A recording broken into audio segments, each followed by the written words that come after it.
This is the entrance to Tideviews Park on the south side of Atlantic Beach, back towards the marsh. As you can see, the ingress and egress to this park has no pedestrian access besides a road. And there's cars parked on here for business.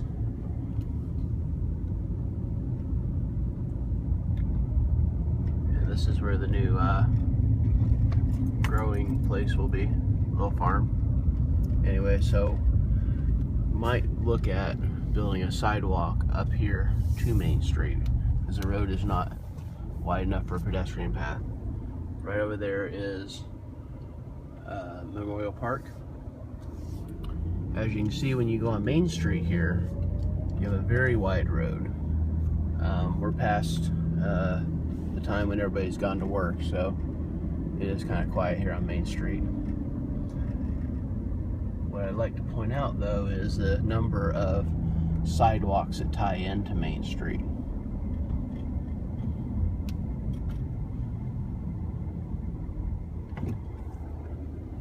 There's one here at West 3rd. Notice the commercial vehicle that was in front of me.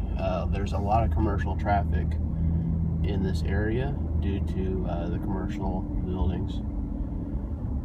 Just happens to be a guy riding his bike right here. Didn't pay him to do that. But as you can see, there's a truck speeding right by him. One of the things about Main Street is because it is such a wide street, vehicles tend to go faster. Here's West 6th, where we have another sidewalk. And down there, I believe, is the tie-in, the new overlook of the marsh. Got some political signs there.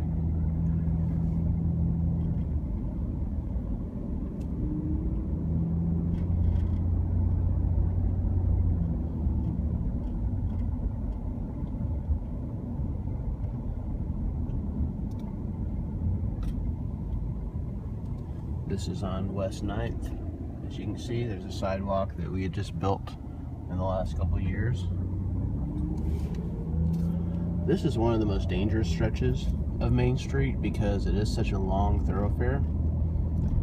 As you can see, it's very easy, unless you're watching yourself, to there's a lot of wood signs over here, but it's very easy to get going rather fast. In fact, right here at this house over here is where a kid was hit in the street right here many years ago. Here's the end of the bike path that goes all the way to the beachfront.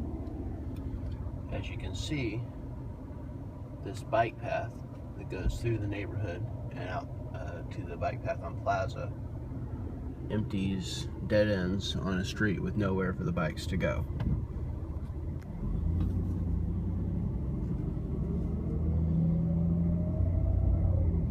There's a review sign. But yeah, I remember last year, or the year before, yeah, last year, there's a big campaign to put some speed bumps on this stretch. It's a very long stretch without any stop signs, and cars do end up going pretty fast.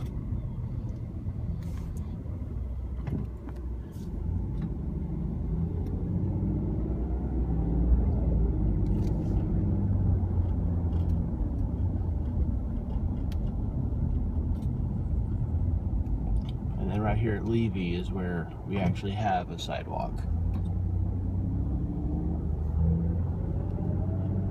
Now I walk my dog. I live down off of Hibiscus and 9th, and so I walk my dog down Main Street a lot, and I'm constantly having to make sure he walks in the grass because I'm afraid of him getting hit by a car. But here's where the entrance to the school buses are.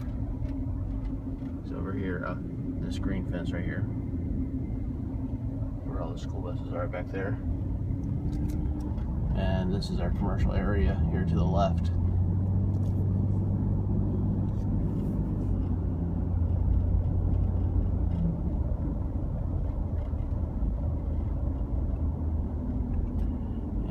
here's where it would tie in at Dutton Island. We have sidewalks here. Of course, the other side of this road is Jacksonville. And I'm just going to drive in here just to see how you would tie all this in. So, I really feel this is a piece of low-hanging fruit that could easily be taken care of, and it would be a shame if we had to wait, you know, a couple of years to get this done. This is something that we can get done rather quickly. Now notice, once again, it's very easy to get going up to speed going here to Dutton Island, and this is where we have the proposed walkway for the marsh. It should be on, I believe it's going to be on the right side. As you can see, I'm driving up, and this guy has to go over and walk in the grass because it is such a narrow place. And see, this is a blind curve. If there was a kid in a stroller or something like that, we would have had a problem. There's been several times where I've gone back here to go kayaking and basically had to stop for people on bikes and stuff, especially on a Saturday morning. This is a Monday morning. Most people are at work right now, so it's not heavily traveled. So anyways, hopefully you can see how this would all tie in, and hopefully this is something we can get done this year.